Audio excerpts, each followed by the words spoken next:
This makeshift laboratory in Sicily is facing one of the biggest ever challenges for forensic science. These pathologists are tasked with identifying the victims of a fishing boat that capsized in April.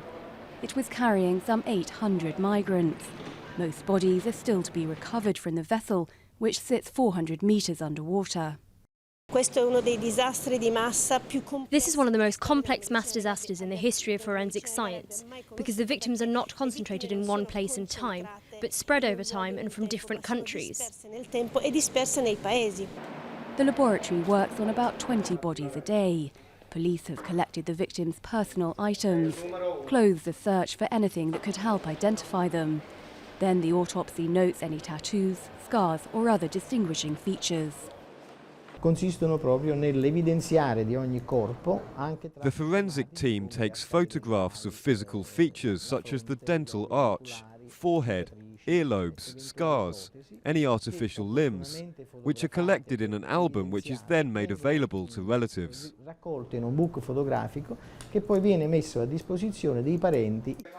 The aim is to catalogue these along with DNA samples in a European database. They've already managed to identify 28 victims in this way, but it's a Herculean task. There are no available passenger lists from traffickers, and many people aren't reported missing because relatives fear repercussions from oppressive governments. It's important to do everything we can, as much as possible, to return a name and surname to these people.